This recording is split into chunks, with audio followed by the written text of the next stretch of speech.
This is the Can Crushers Wrestling Podcast. The following contest is scheduled for one fall. Let's go nuts! It's Jimmy Nuts! Right out of the door! With your hosts, Mark Martinez.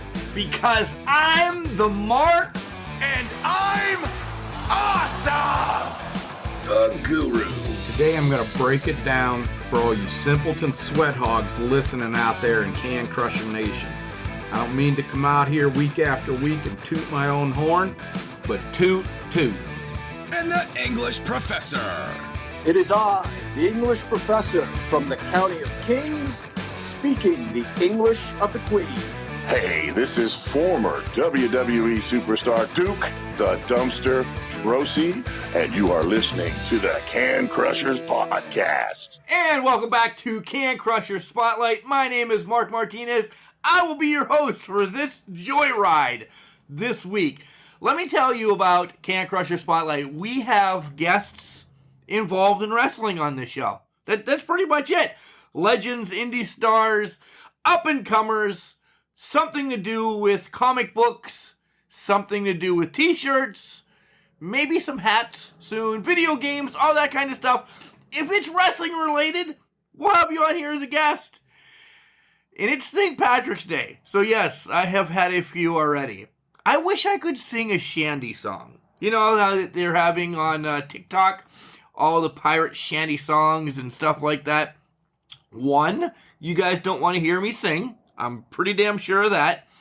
Two, I just can't bust a rhyme like the English professor. I can't. So we'll do the next best thing. We will go deep in the heart of Texas and bring our guest, the undeniable Dean Fleming. Dean Fleming from SOAR is going to come on this show. We're going to talk about how Texas is rebuilding from the snowstorm roughly about a month ago now, or a couple weeks ago, whatever. Talking about an event that he was just at, and I want to know about this cat. I did some homework, but I want to know some more about the undeniable Dean Fleming. I don't know if it's going to be good, it's going to be bad, but I know it's undeniably going to be a fun interview because that's what we do here on Can Crushers. And of course, we do something else. I just got my good brother sweatpants in about 3 days ago. Yeah, I am so pumped. These joggers are comfortable as all hell. I got my new wrestling shirt in from Collar and Elbow. I got my new hoodie in. I'm just loving this gear. I don't have to leave the house again. collarandelbow.com. All great wrestling apparel. And of course, we have the promo code Can Crushers. All one word, capital C in Can, capital C in Crushers. When you check out, you put that in a little promo code box and it saves you 10%. So go get the Good Brother joggers. Like I said, I called them sweats, but my son corrected me. They are joggers nowadays. They're sweatpants for me. Guys, check out their apparel. It's amazing. All right, I've rambled enough. Here's Al Snow, and then when we come back, the undeniable one, Dean Fleming. Wrestling. A love and a passion we all share. I've started a wrestling brand. The wrestling brand. A brand founded on the aspects of wrestling. Two entities working together to create a product that connect emotionally for people everywhere. Collar and Elbow is the brand. Passion and love for wrestling is the drive. I am Al Snow, and this is Collar and Elbow, the wrestling brand.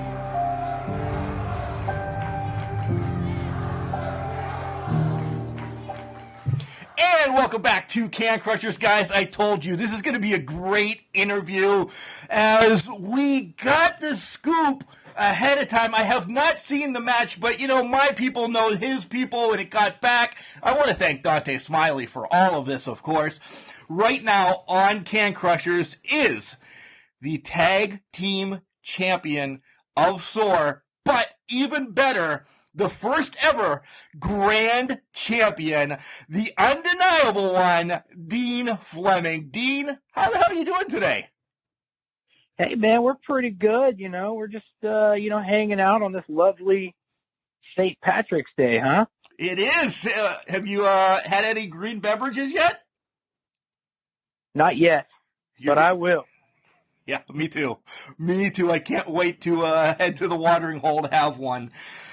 So you had a huge match about 10 days ago with the Self-Made Men, and you kind of got your title. You got your title. I'm pretty pumped about this. Yeah, I'm pretty pumped about it too. Hey, I had to take their gold away from them because they cost me one prior to that. So it's kind of their own fault. It really is. It really is. You were a former heavyweight champion at SOAR, but now you got something back in you, redemption, right? Yeah, absolutely. And my partner, Damian Daystar, I've been mentoring him.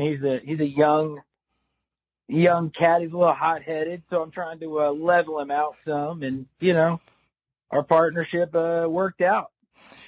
Are you teaching him the same thing, that winning isn't everything, it's the only thing? Oh, absolutely. That's a motto to live by right there.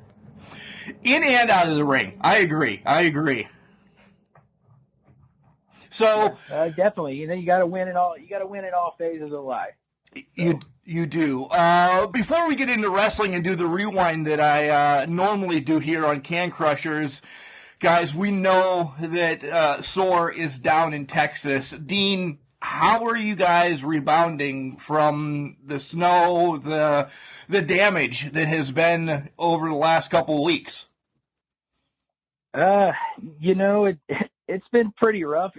It's been pretty weird, honestly, because I'm originally from Texas, but I did go up to college up in Arkansas, in Northwest Arkansas, and we ended up getting a lot of snow there, and we didn't have near the damage we had here in Texas. But I guess that's part of the working off of one grid that's really tailored for the summer, not for the winter. But I know there's still some damages in certain schools and businesses nearby us, but they're starting to rebuild. They're getting some insurance money to help out with it.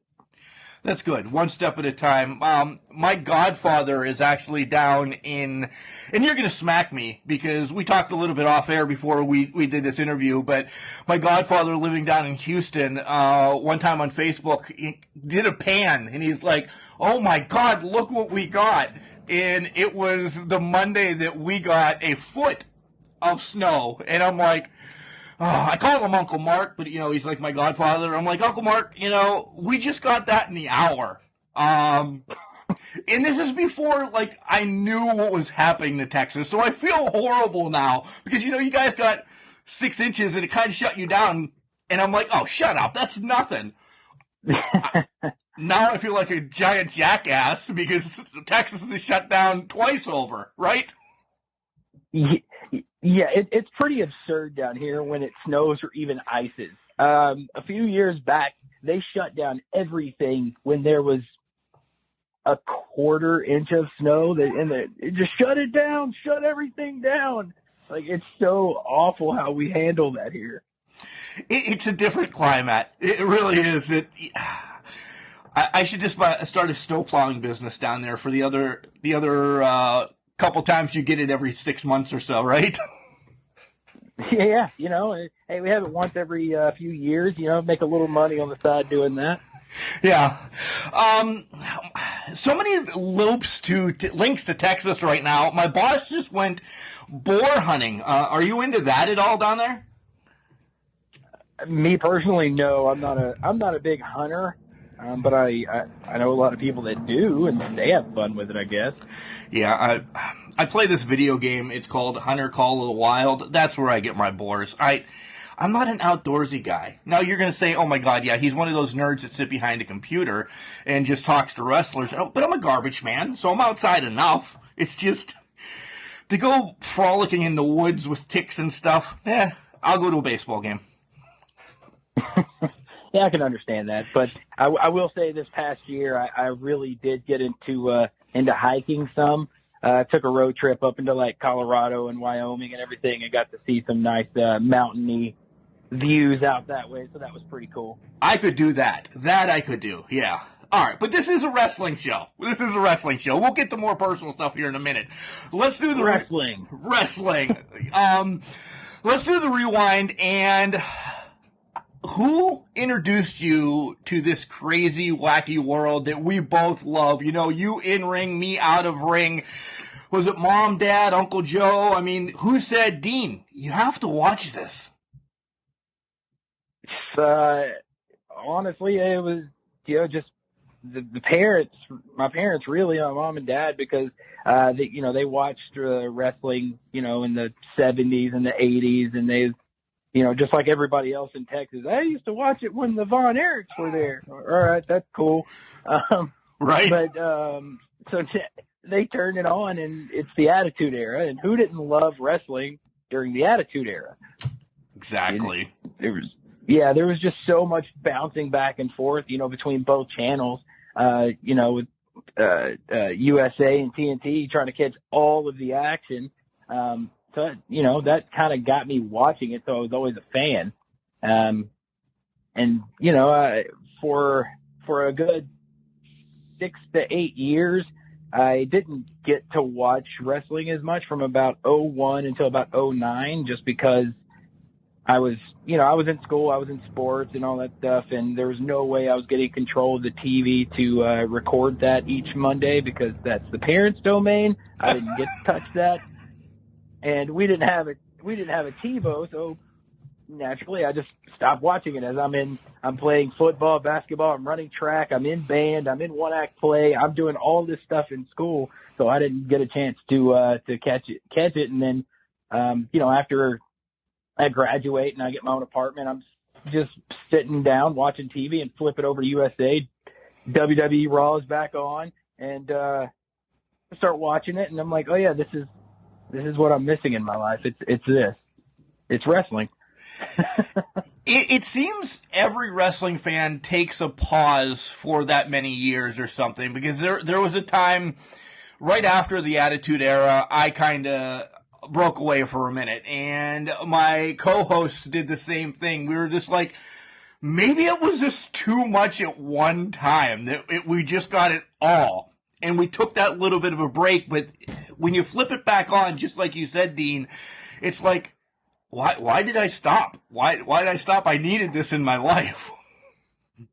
Absolutely. So that's where it's at. It is. It really is. So who did you, when you were a little guy, prior to rediscovering it again, who did you follow? Because I have a couple, and I have a comparison I want to throw at you when we get there, but who did you follow? Back when I was a youngster, just a tyke watching the Attitude Era. I mean, who didn't love Stone Cold? Who didn't love The Rock? But my guy was DDP. Bang! Nice. Yes. I was a Diamond Dallas Page guy. I always loved Sting too, but Diamond Dallas Page was just he's such a great character, because he was always hurt. He was. It seemed like he was hurt. His ribs were taped more than, an NFL player after practice, or any time you saw DDP, ribs taped or something. Yeah. Absolutely. And then we had, the matchup with him and Karl Malone against Hogan and Rodman is one of my favorite feuds ever, because it didn't make a ton of sense, but it was so wonderful. Well, you brought it up, so I have to go there right now. A couple of weeks ago, did you see Shaq and Cody go at it on AEW? I saw bits and pieces of it. I thought Shaq did a great job. He did. A lot of people last year was so high on I forgot it. The guy that with Adam Cole. Why did I forget his name? Pat McAfee. Pat McAfee. Yeah, they were high on him, and he did a lot of, all right, you can yell at me, spots, but he did good. I think Shaq kind of did better. I loved what Shaq did. I mean, I can't say either here nor there and take away your opinion because, Shaq did wonderful. I loved what Pat McAfee did. Absolutely loved it. He just did astonishing. But, when you get trained by Rip Rogers, right, you're in pretty good hands. You're in great hands. Two things we mentioned that I was trying to stay away. One, the Von Erichs in Texas, since I'm going to be talking to a lot of guys from SOAR, and I don't want every interview to be like, so do you like the Von Erichs? Did you watch the Von Erichs? Do you love the Von Erichs? Have you ever partied with the Von Erichs? Or our other one is, we're linked with OVW, so we can bring up Rip Rogers, Al Snow all the time, but they always get linked because they're great minds in wrestling. Absolutely. Absolutely. So did you watch the Von Erichs? I've only seen tapes of them. Okay. I haven't actually. Yeah, I didn't actually ever get to see them. I did see their Ross and Marshall. Right. And then so that was good. But no, I didn't actually get to watch the Von Erichs live. We're just going off the wall now all of a sudden. Being a wrestler in Texas, and I didn't ask Dante this, and I should have, are their names still brought up a lot? Like, do you guys in SOAR get compared to WCCW? Every single time I talk to anybody and they say, yeah, I'm a professional wrestler. Yeah. Oh my God, like the Von Erichs. Right. Yeah, I like the Von Erichs. You're not shooting on them, but it has to be tiring, right? Why can't you guys be compared to anybody else? Yeah, I mean, just because the territory days, this was the Von Erichs and the Freebirds, this was their domain. It is. And you guys are trying to take over, and you are. You really are. You guys now have, I want to call it an app that's available on Roku and everything. You guys, so you can stream there for SOAR. So you guys are essentially internationally watched. So we just need to get more guys, more fans to watch SOAR because it's a great product. I agree. Yeah, we have the app. It's on Fire Stick and Roku. Just look up the SOAR Championship Wrestling app. You can also look up the OIWA app, which is, where we're affiliated, the organization we're affiliated with overall, and you'll see a lot of different promotions are going to start getting put into that. But it is available to get. There's still a lot of development stuff that we have to deal with it, but overall it's coming together pretty well. Yeah, it really is. Again, I don't want to keep bringing up Dante because this is your interview, Dean, but Dante brought me to that, and it's a fresh start. It looks great, so I'm excited. All right. So you went and you went through college and you did all that. What was the deciding factor to get in the ring and go through training and such? WrestleMania 32 in Dallas, or it was really in Arlington at AT&T Stadium. That was kind of the significant moment where I knew it had to happen. I'd always kind of wanted a little bit about it because one of the phrases I always tell people when I was working or doing anything was like, how cool would it be to walk in a room, you hear music, and somebody hits fireworks? Right. Like I'm still waiting for that. That'd be the best feeling ever. Right. Yeah. I always go ahead. Yeah, go ahead. I'm sorry. I was about the fireworks. The Dudleys were always my favorite ones with the fireworks, by the way. But that was here near there. Edge is my favorite pyro of all time right now.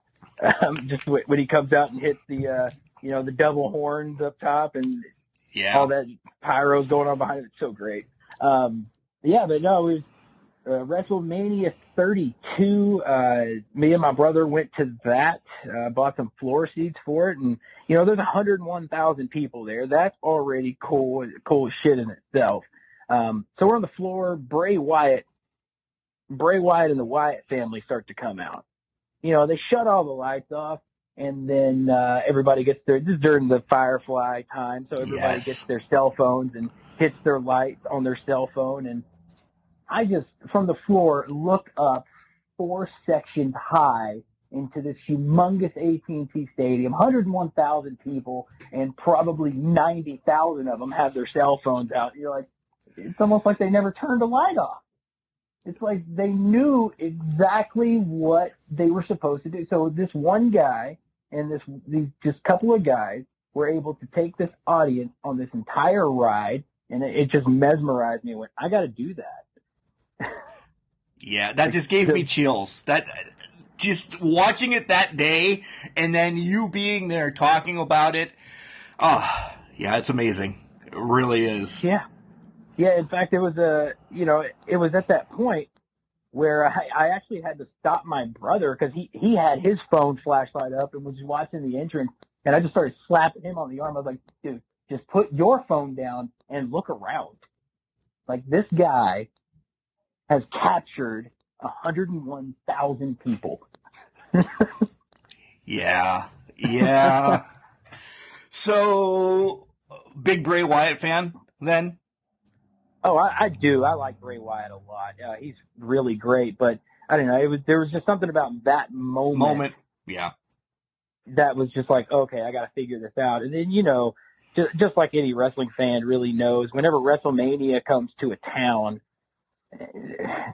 there's hundreds, thousands of promotions that want to come in and start running shows, during that week, starting on like that Wednesday. So as we're leaving, I'm seeing a bunch of just flyers on the ground from, other wrestlers handing out flyers, and then people going, I don't want to go to this, and throwing the flyer down, but I'm picking them up and looking at them because wrestling. Right? Around here. And I didn't even know the independent scene existed until then. If I'm being honest. Oh my God. Yeah, I'd only ever been to like WWE events and then a couple of Impact events. I didn't know the rest of the independent scene existed because that's how much there was not necessarily big promotion of it. That's unbelievable for down there. I thought maybe it would be running rampant, or I don't want to say that you were just like under a rock or anything, but you were just so engulfed into WWE maybe at that time that you didn't, you had blinders on because it was there. Wow. Yeah. Yeah. No, and it's been here, and it's just one of those things where I never, I never just sat and Google searched independent wrestling promotions in the area. I just always thought, WWE, Ring of Honor, Impact, like New Japan, and, and a couple of places overseas that I'm just like, okay, so it's basically like NBA or bust essentially for people. Like, you start getting into it, you might get trained, you either get there or you don't do anything. Wow. That was what so that was the thinking in my head, but now I'm seeing these flyers with local wrestling, and I'm like, local wrestling? What? So I go to a couple of shows that are in the area, and, I have a good time, and I enjoy seeing what I'm seeing, and I talk to a couple of the promotions. I talk to a couple of their owners as I see them around at shows, and I'm like, all right, so tell me, how do I get into this stuff? And none of them really talked that much to me. It was shocking. Really? Until you check into, use Facebook or whatever to check into those events, and then you start getting random friend requests from people, fans, wrestlers in general. Just my inbox is just full of requests where I'm just like, who are you? Why are you requesting to be my friend? But one of them was Bobby Horn. I know him. I know him. Yeah. People in the wrestling business know him as Sir Mo. you know, I didn't know that was his actual, you know, his actual name until I looked at his picture and I was like, hey, that's Mo from Men on a Mission. Yeah, that's Mo. So obviously I accept the friend request, and he starts, you know, when I look over at his page, I see him promoting a flyer for a show he has coming up, and he said he needed like some assistance with it. I said, hey man, I messaged him. I was like, hey, what do you need? Like, I'm not in the business whatsoever. I'm only a fan, but you know, if I can help, I'd love to help. Like, yeah, we just need some people to work security or help with the ring or any of that. I'm like, cool, count me in. What day? What time? And so it was an outdoor event, and it ended up getting rained out. So I didn't really get to go and do any of that. And I messaged him. I was like, man, I'm kind of bummed about that. I was really looking forward to going to it, hoping maybe that could get my foot in the door to try to get in the business. He was like, well, I can train you. I've done this for a little bit. And I was like, okay, so let's look at that. So I met him out at like a little park, and we did a big tryout. You know, he ran me half to death, and you know, there it is. I met up with Mo, did my tryout. He said, yeah, I think we can continue this, and went from there. And like I said, when I came in, I said, hey, I want to either be like a referee or a manager. And the reason being, I don't think my knees, because I have the knees of an athlete. Do you know what I'm saying? Yep. I was a catcher in high school. Yeah, I know what you mean. Yeah. I have the knees of an athlete. I get up and they hurt for no reason whatsoever. Yeah.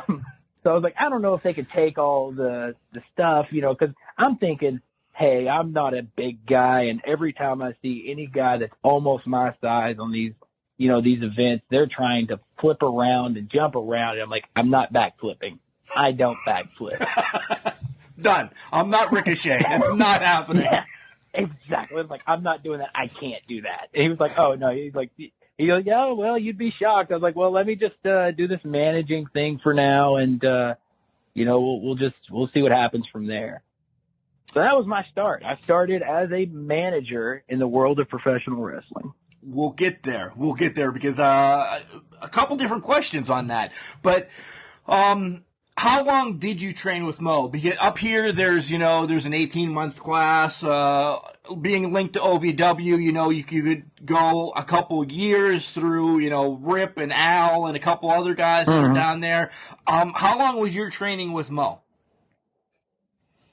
So, I mean, quite honestly, my training is still ongoing. But this is going to be the wildest part, probably out of any story ever. Nice. My tryout date was October 16th, 2016. Okay. The event he was promoting was November the 5th, 2016. He told me to show up to the venue, help with the ring and everything, wear my nice stuff because I was going in to be a manager. I was in that show. Holy crap. So like 2 weeks worth, I'd done a few rope drills, and I bumped and I did all that, yada, yada, yada, yada, yada. And his big thing when we were training was like I would do all the physical stuff, and then afterwards he's like, all right, I want you to talk. Talk about this, talk about that, talk about this. For 3 days a week for those 2 weeks, I talked about stuff for a long time. So he was like, so you can talk really well. Here's a microphone, talk. What? I'm only in front of, it's first event. So I'm in front of about 85 people. I'm nervous as all get out, and had to cut a promo early on to try to tell people who I was. Oh boy! Two weeks in. 2 weeks in. Why am I doing this? I don't know, but I, and I told him, I was like, hey, the best way I learn anyway is just throw me in the fire and let me figure it out, and that's exactly what he did. Sink or swim. Yeah. So about 5 years we're rounding in the business. as you said, you started as a manager 2 weeks. That's blowing my mind. And then you made your way into the ring. So you just gave me that whole synopsis of being first day as a manager. What was the first day as, okay, now you actually get a match? There's butterflies two different ways because you were only talking as a manager. Now you're actually in a match. How does that feel? It was different. I did have my first in-ring experience, in front of the crowd that following April, in April 2017, but it was all part of a storyline that we were running together. So I didn't have to do like a whole lot of stuff there. It was mainly just me falling around. You got your ass beat, is what you're telling me. Yes, because I was a manager. Right. And then we went into another long feud between me and another guy that I was managing, and then we broke apart and had that whole thing. I kidnapped his wife and kid. Don't worry about that part. But anyway, you could find that somewhere on the internet. Anyway, we ended up in a match that following September. Again, didn't have to do much. Whooped my ass all up and down.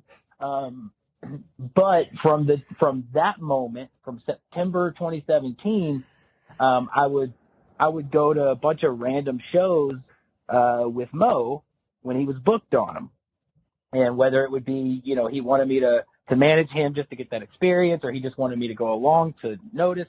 And as I'm going on all these shows, I'm looking at some of the people that are in the ring, and I'm saying, that guy's got knees worse than mine.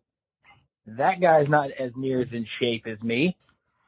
That guy doesn't look like he can. That guy can't talk that well. And I don't mean to, No, you're not slamming anybody. Yeah, I'm not slamming anybody or putting them down. I'm just like, I'm just comparing that to me and saying, so I can do this. I can do all of this. Okay, so let me start to do this then. So I started actually by doing like birthday party matches. Anytime we would book birthday parties from like March 2018 all the way into about fall 2018. So we always do birthday parties for SOAR. Kid books birthday party, adults book birthday parties, whatever.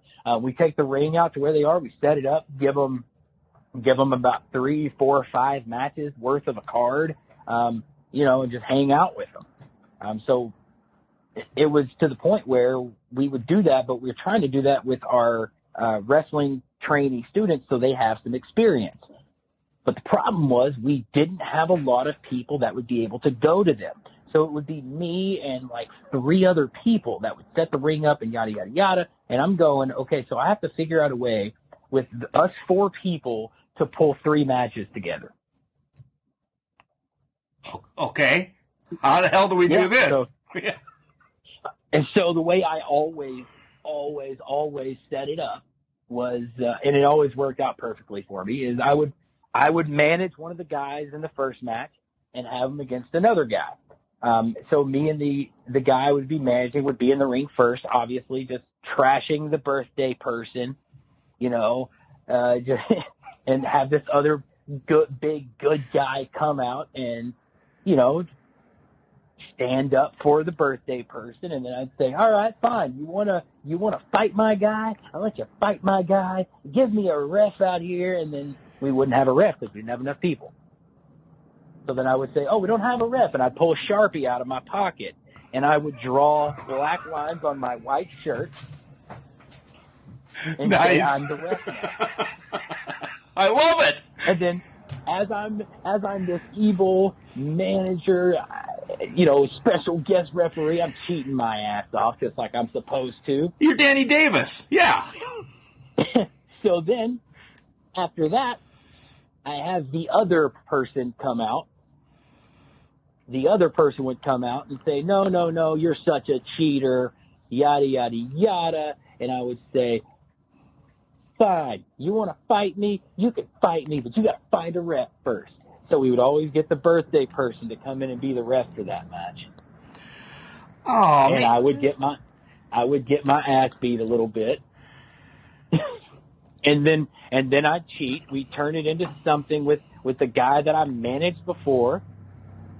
Me and him would go into a tag team match with the other two guys in the school with the birthday person as the ref. So we made 3 matches work with 4 people. Damn it, Dean. I'm mad at Dante now. Dante, if you're listening to this, 2 days ago was my birthday. If I could have booked SOAR for me to be a special referee 2 days ago, I would have loved this. Damn, you guys could have came up to Pennsylvania in the snow and did this for me. We've got plenty of people now to where I don't have to do that as much, but I still like to try to get the birthday person involved. But yeah, that's how I would always have to set it up. It sounds like a blast though. It was worth everything. I'm sure everybody had a fun time. Fun. Yeah. So fun. And I'm out there wrestling in my dress shirt, the tie, and my Oxford wingtip shoes. It's almost like you're reading my notes. My next question was, after all the training and this, that, and the other thing, tell me who the undeniable Dean Fleming is, but I'm going to shift it real quick. I see you as Steve Blackman because you do some submission moves. You have, the harder style, like we said, you're not Ricochet, but instantly, I know the teacher, but I see the right to censor with Stevie Richards as well. Those two, as soon as I saw a couple matches, I'm like, I can't get this out of my mind. So am I close or am I just completely off? It's a little bit off because, so the way it turned out, the way everything started was, like I said, as the manager, and it would be me coming out and saying, ladies and gentlemen, I'm Dean Fleming, talent agent. Give him a little wink and a point. And so all those years ago, I decided, hey, I'm going to step into the wrestling world. I can prove I can take my winning ways here and help all these people out. But wait a minute, I'm also really smart. I have a lot of intellect and a lot of skills. So if I can make these people champion, I can make myself a champion. Yeah. So no longer am I wasting my time and my talent and all that on these other people. I'm going to do it myself because I was undeniably talented enough to do it myself. So I said, let's shed the talent agent moniker. I'm no longer the talent agent. I'm just the talent.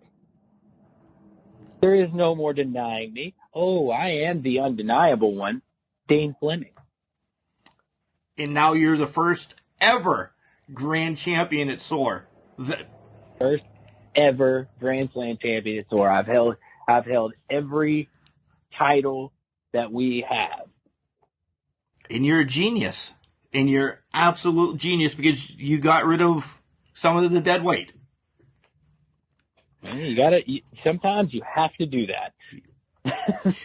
So, as we said that you've been in the business for about 5 years, I have some people I want to bring up, but am I right you wrestled overseas a little bit as well?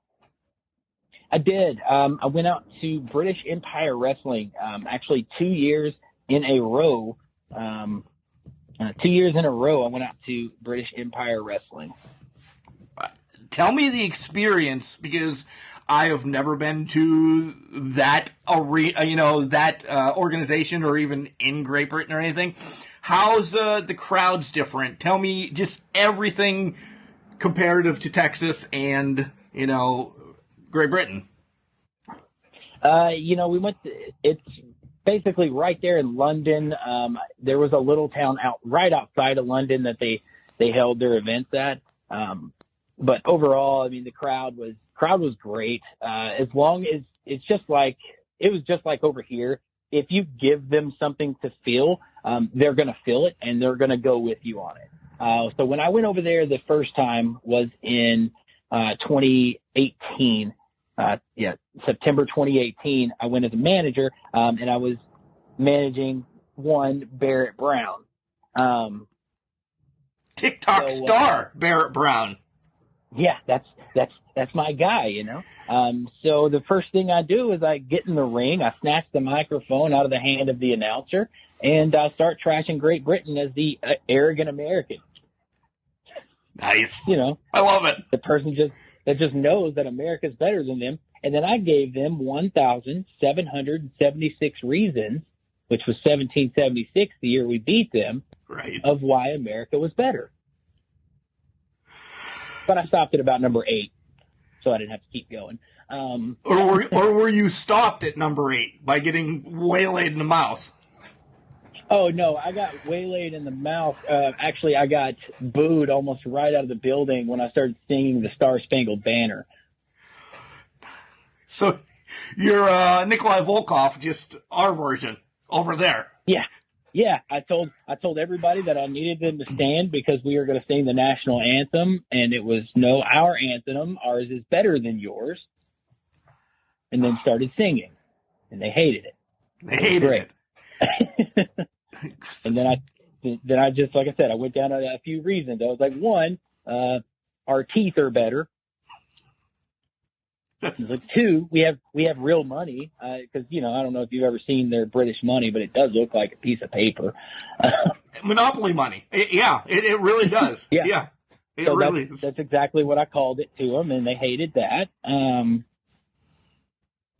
So that was a good time there. And then, so like I said, if you make the crowd feel, they're gonna go with you. So when I went back the following year in September 2019, they remembered me. And they booed me so much from there, and they loved to tell me how, America was gross and stinky. So I asked them which part they'd been to, and they said New York. And I said, well, New York. What'd you think? And Right. then I said, but to be fair, London is the New York of England. So take that as you will. They didn't like that either. You're very quick-witted. I love that. I love that about you. A couple matches I want to talk about, and then we'll dive into some silly stuff. Perfect. Let's go back to 2018 because I did see this one. You had a lumberjack match against Skippy, and it was kind of at a fire hall, and you damn near didn't make it out alive. That was a hell of a match. You were dastardly in that match. How did that all come about? Because it's available on YouTube. If you guys haven't watched it, being outright, you were a dick in the match, Dean. I know you changed your ways, but you were a dick. That's absolutely a fact. I was so mean. It was amazing, though.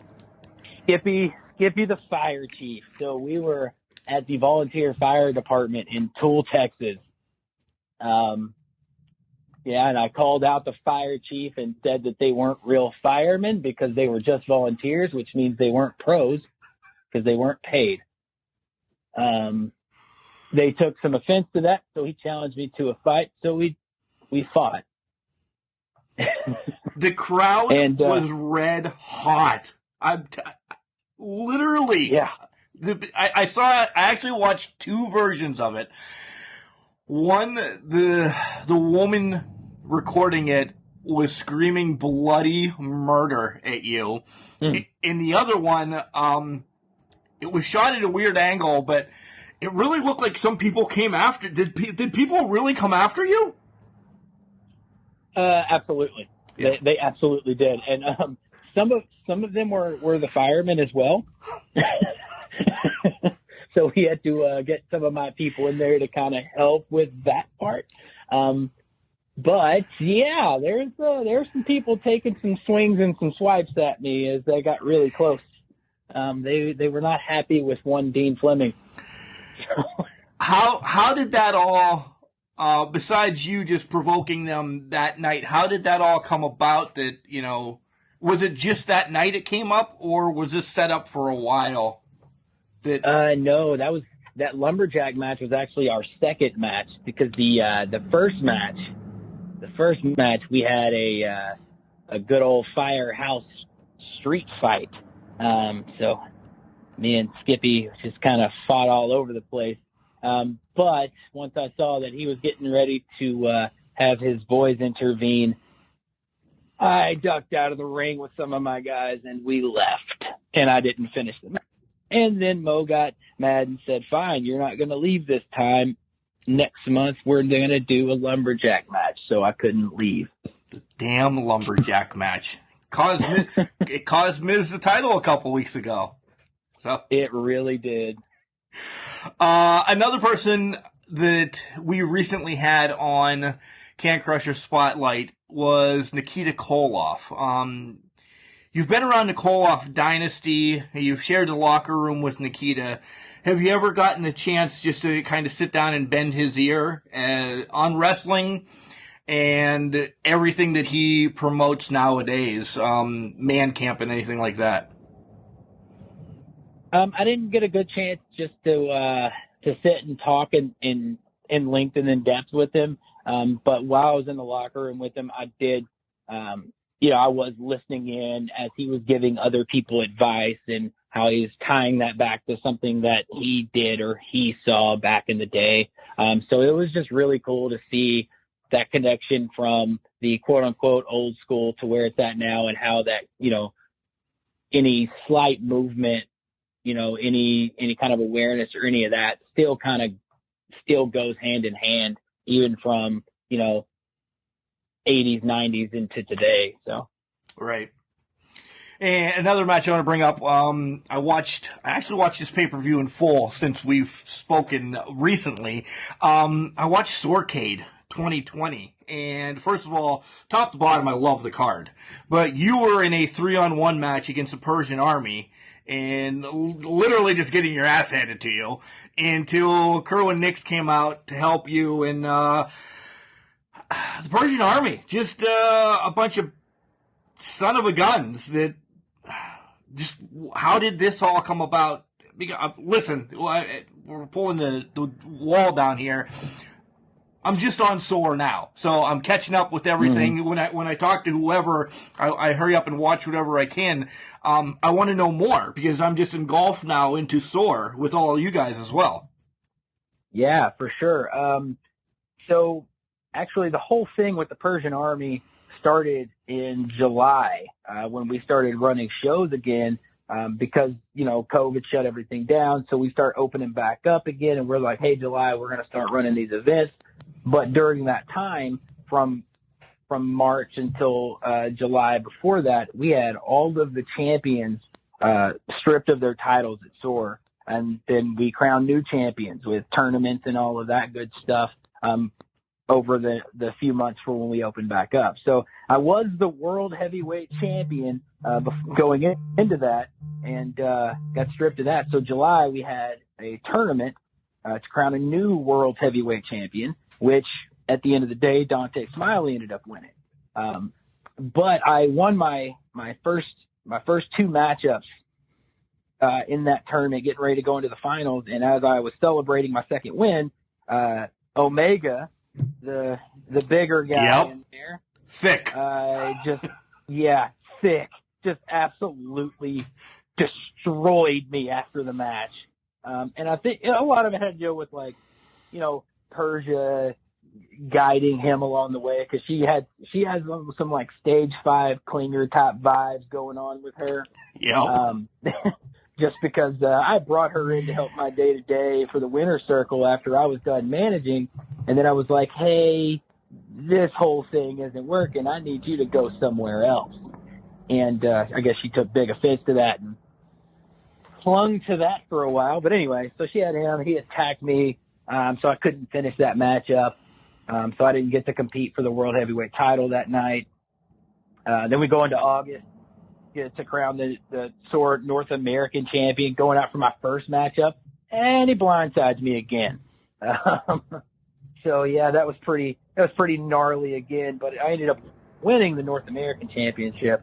But I got some revenge on him later on, September. I kind of took a kendo stick to him and Nassim Jafari. Took it to them. They once again attacked me in November, and then in October, had that match against Omega in November. where I beat him after him and the Vanilla Gorilla, Justin James, at the time had some miscommunication, and then he turned right into my finishing move, also called the Ultimatum. It looks very similar to a Claymore kick. Yeah, it does. Saying that, It I'm does. not saying that's exactly what it is, but that's exactly what it is. It's close. No, your leg's a little bit higher. It's close because you're not ripping anything off. It's close. Yeah, but yeah, so I give him that high kick right there. So right after that, the Persian Army got mad at that, attacked me again after the match, and then Jason Maldonado, one of the owners of SOAR Championship Wrestling, said, "Hey, since you like defending that title so much, you're now going to be in a 3-on-1 handicap match at SOARcade." Oh, good luck in keeping that title. Yeah, and you did. And I did. I did have that help out. So that was good, and it helped that there was the implosion from the Vanilla Gorilla and Omega as they weren't on the same page again. So, yeah, guys, get online and find that. That is a great card, top to bottom. I enjoyed so many of those matches. Let's pause from wrestling for a little bit. Let's find some more about Dean. If you don't know Dean or if you don't know SOAR or anything, what do you nerd out about? Are you a video gamer? Are you, a rock star when you're not doing random things? Like, what else? What do you nerd out about? Oh, so it sounds weird, but I really nerd out about wrestling. But when I'm not focused on that, superheroes.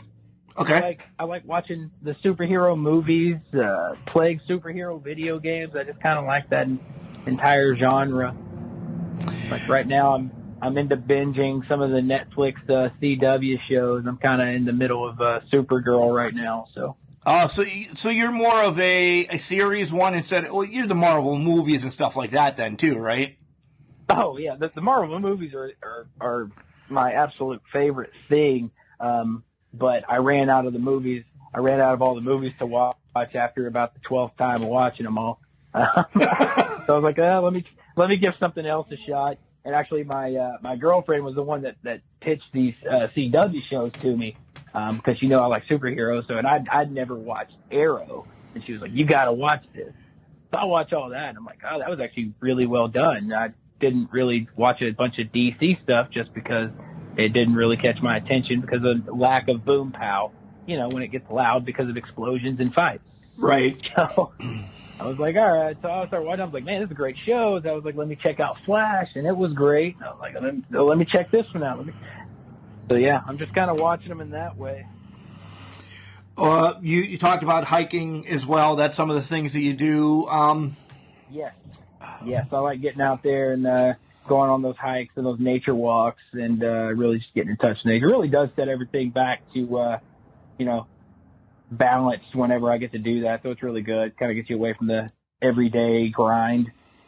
Social media, turn it off, right? You have to. Yeah, absolutely. You really do. You have to take days for yourself and just leave. I talked about that we're not big outdoorsy people, but we'll go throw a pond in the water and fish a little bit and just sit by, a lake. That's what we like to do. No phones, no nothing. Just sit out there and hopefully not catch anything because I don't want to clean fish. So we should just go sit by the water is what we should do. Catch and release out here. It's catch and release out here. Oh, yeah. Normally we do too, but the wife won't bait her hook, but she'll take the fish off. The son will take the fish off. No, he'll bait his hook, but won't take the fish off either. So, yeah, I don't get the fish. I just get to play with both of their fishing rods. That's all. Yeah. Fun. Fun. You did say, and this is where I was going, you did say you nerd out about wrestling. What do you watch? I know you're watching it for study, but do you watch it for fun too? Oh, absolutely. I always like to watch it for fun. Just, whenever it comes on Mondays and Wednesdays and then their pay-per-views, I usually sit and watch those for fun, or the Fridays as well. I'll sit and watch all of that for fun. When I go to study, I try to find particular matches and particular people So I'll use the WWE Network and YouTube and, you know, whatever I can get my hands on when I'm studying. But when I'm watching for, you know, as a fan, I'm just watching to watch. What? Good. Yeah. This could get you in trouble, but let's see how you answer it. If you answer it PC or true. Do you like one of the three better? Because there's WWE, which we have said is Raw and SmackDown. There's AEW, and then there's NXT. Do you pull yourself the ones that can't miss? Not really, because I just, like I said, I watch them all, and I get them all recorded on the old DVR, so I can just go back and watch them all. So even if I even if I miss one, I still go back and watch the other one. Yep. I'll put it this way then, because I'm going to see if you're like my co-hosts on Sunday show. Do you watch them live and spend, what did I add up one time, 24 hours a week and watch them live, or do you DVR of all of them and just watch them when you get time quickly? That's mostly what I do is DVR and then go back and watch. Occasionally I'll watch it live, but it's not often, just because of, you know, working out, training, working, you know, day-to-day life. So yeah. And final question about this, and who is your major tape study right now that you're kind of focusing on that one person?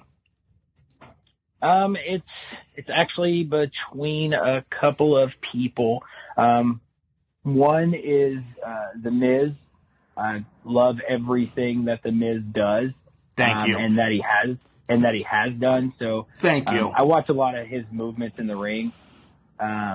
And then when I'm going back and I need to see a lot of different stuff, I always turn to Ric Flair.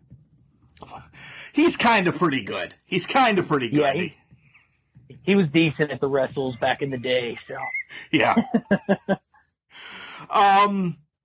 So what's next? You just became the first ever Grand Slam champion, and you put it to the self-made men. What's next for the Undeniable one?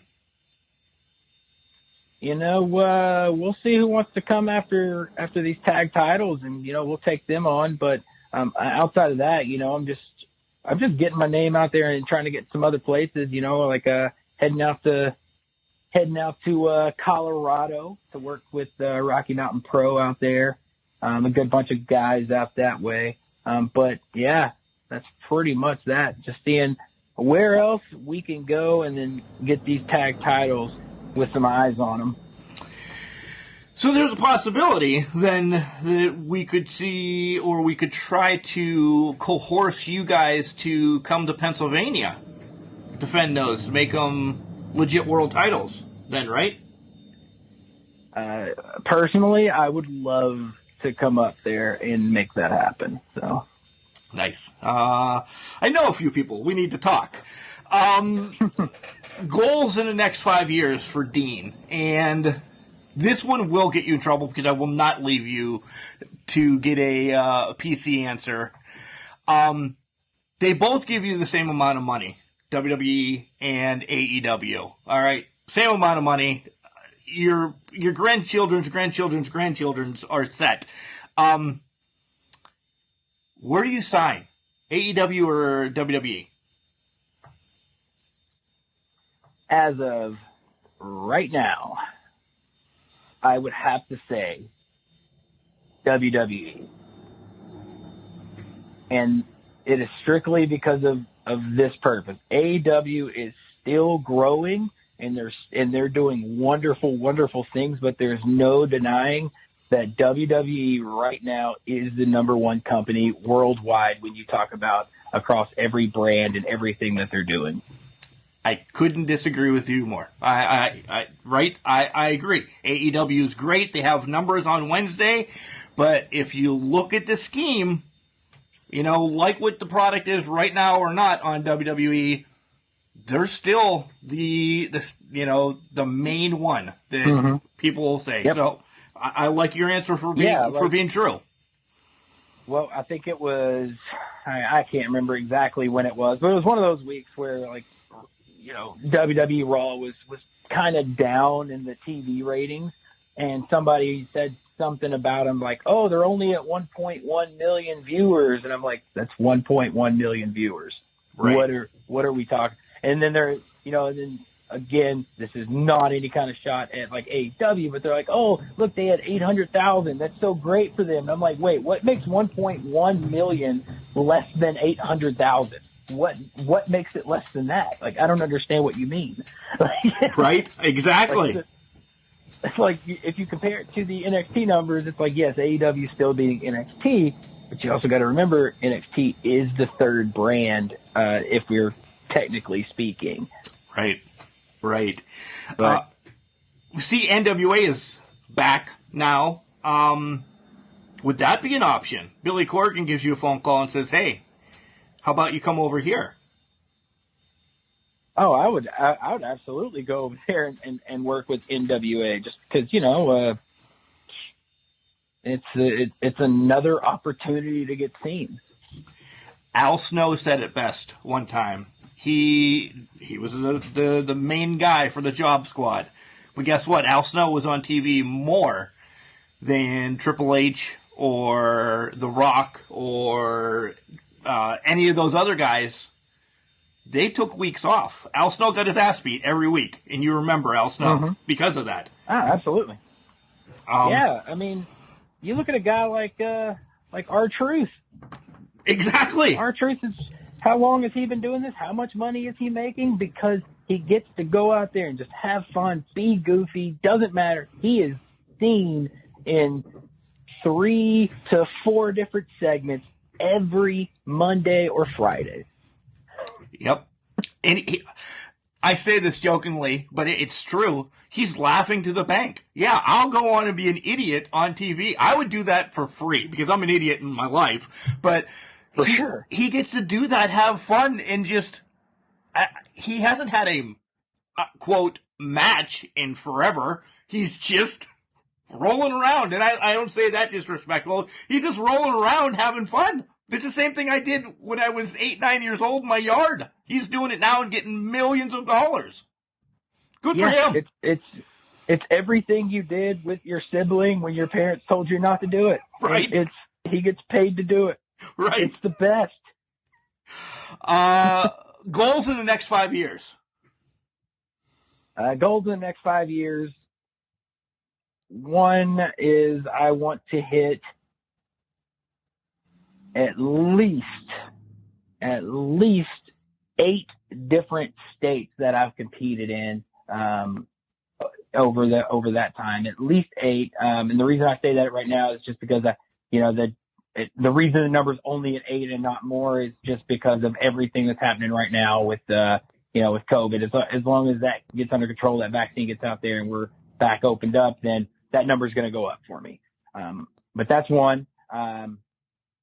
2, I want to increase with social media a lot more. 3, I would love to be signed to a major company. In that case, we're talking, WWE, AEW, Ring of Honor, any of those types. Want to be signed to a contract with those guys. Let's see. Oh, now I need. Yeah, that's about what I got. That's about 3 good goals that I have over the next 5 years. Those are great goals. They really are. I like that you're real too about, the baby steps of 8 right now, because let's be real. COVID's essentially not going away. Yes, the vaccine is out there and everything, but everybody's going to open in due time. It's just going to be, you can't say, I'm going to wrestle in 8 different states this weekend. Good for you. Good for you. You're right. Yeah. So that's cool. 2 of my favorite questions left. Then I'll let you sell some merch and increase your social media. Best advice that you give kids when they come up and talk to you saying, hey, Dean, I want to be a wrestler when I grow up. What do I do first? All right. This is going to sound negative in a sense, but it's really not. figure out what it is that you like to do outside of wrestling first. Because wrestling is dangerous. One step the wrong way and it could be done. So that's always my biggest thing is figure out what would a career option be if you could not wrestle, and then find a reputable school. Get trained by somebody that knows what they're doing and what they are talking about and that other people respect. That's the main advice. That's the best advice given. I love, you think that it sounds negative, but it doesn't, because the names, Edge could have been done forever. Sting, Daniel Bryan, and then Stone Cold. Just the list goes on, and it's just that quick. And then I mean, Bret Hart, Paige. Yeah. You know. And then what do you do when you're 30 the rest of your life? You're not completely incapacitated, but you're not going to get signed off on to wrestle ever again from anybody. So, yeah. Right. I mean, I even look at a guy like Corey Graves. He's such a great announcer, but he had so many concussions. Like, he was so good when it came to being in the ring, but he had so many concussions or other injuries that he's not going to be cleared to compete again. Yeah. But he was able to, he found that one thing, that niche, you know, they were able to work him into it to be good. But there's plenty of people just like him that aren't going to be able to just step into commentary and still be a part of wrestling. So then what? Yeah. Exactly. Corey Graves actually a local boy for us. Saw him a lot at IWC Wrestling out of Pittsburgh, and that's a place I think that you need to check out. And like I said, we can talk a little bit more here in the near future.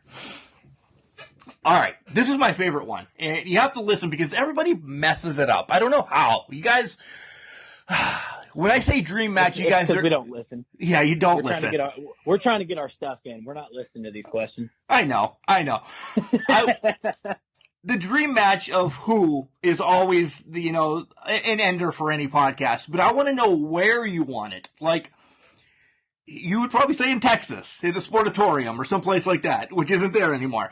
But I also have a third caveat. I want the stipulation. So who, where, and what stipulation match are you going to have with your dream opponent? Dream opponent, where, and stipulation. All right. So you listen. I'm still on this kick. I was like, I'm still on this kick. I'm such a Miz guy. I would love to step in the ring with the Miz. I think our personalities would be great across the ring from each other. So I'm going to go Miz.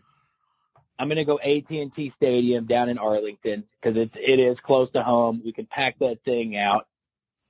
And, man, stipulation, that's always a tough one. But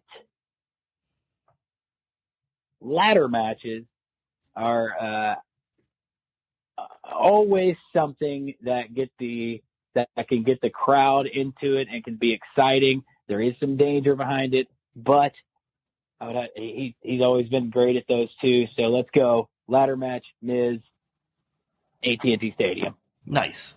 So it's going to be WrestleMania then.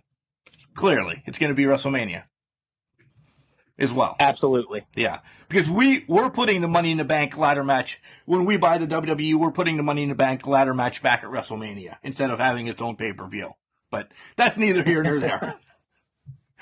All right. This is your time. This is your time to shine.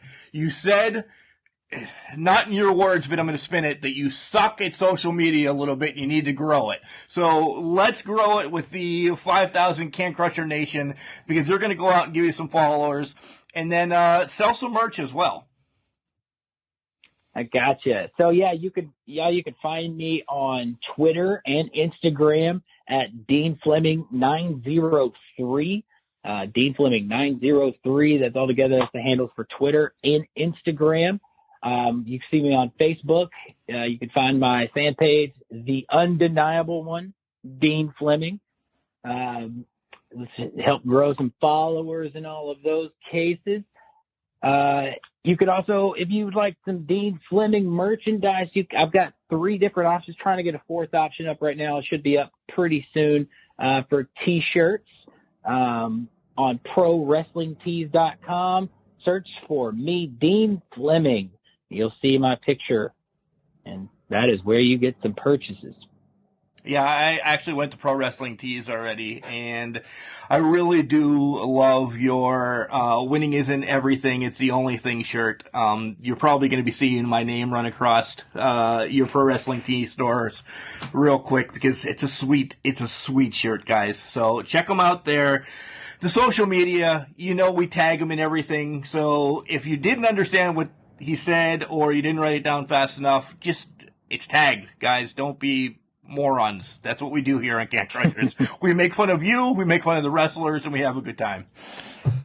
Dean, this has been great. We need to stay in touch. We need to come back on because there's more matches that I want to bring up, but it's an hour and a half show. We can't just, we can't just keep going because then Dante will come back on and say, dude, you only gave me an hour and 15. Why the hell are you giving Dean more time than me? I'm Mr. Prime Time here, right? Yeah, that's right. He'll be like, I'm the hardest worker in the room. He'll start to get that Dante preach on. Right. Last question, and this one, have you listened to his rap album yet, Dante's? Some of it. Yeah, it's not bad. I love it. I do. I love it. Still pushing Dante's rap album. I am. More people need to listen to it. Go listen to him. You got to support our independent local type artists. Yeah, but yeah, Dante is such a multi-talented human being. So yeah, you said it off air. He's good people. He really is. All right, Dean, I'll let you go. I'm sure you're gonna, go watch Ric Flair do some woos, or maybe you're gonna hit the gym. But thanks for stopping by, Can Crushers, buddy. Absolutely. Thanks for having me. Guys, you've heard me talk about SOAR before. If you've not checked out SOAR yet, go back and listen to that Dante Smiley interview that I had a couple months ago. He has since been on AEW, this, that, and the other thing. Dean Fleming is also on that SOAR. Guys, I have it on the Roku. It is a great watch. That show that I was talking about in there, SOARcade 2020 is on there. Watch it. Enjoy. We're going to have more with SOAR. I'm not going to spoil it, but next week is another huge SOAR star.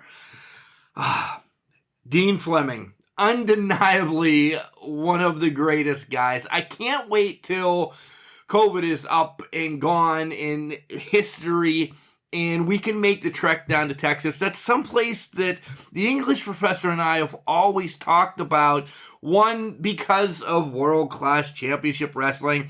I want to lay on the hollow grounds as a sportatorium. And John wants to, of course, run into the Von Erichs of whatever because he wants to party like a rock star.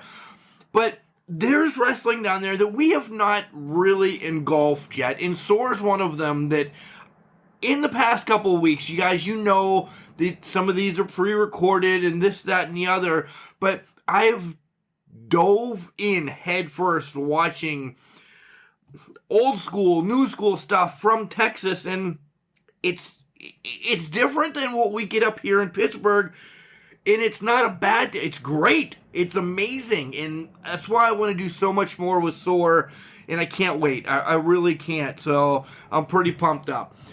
All right, guys, you know what to do next. Go out, like, share, follow, all that stuff here with Can Crushers, and you know where to find us everywhere. Anywhere that's social media, it's at Can Crushers 69.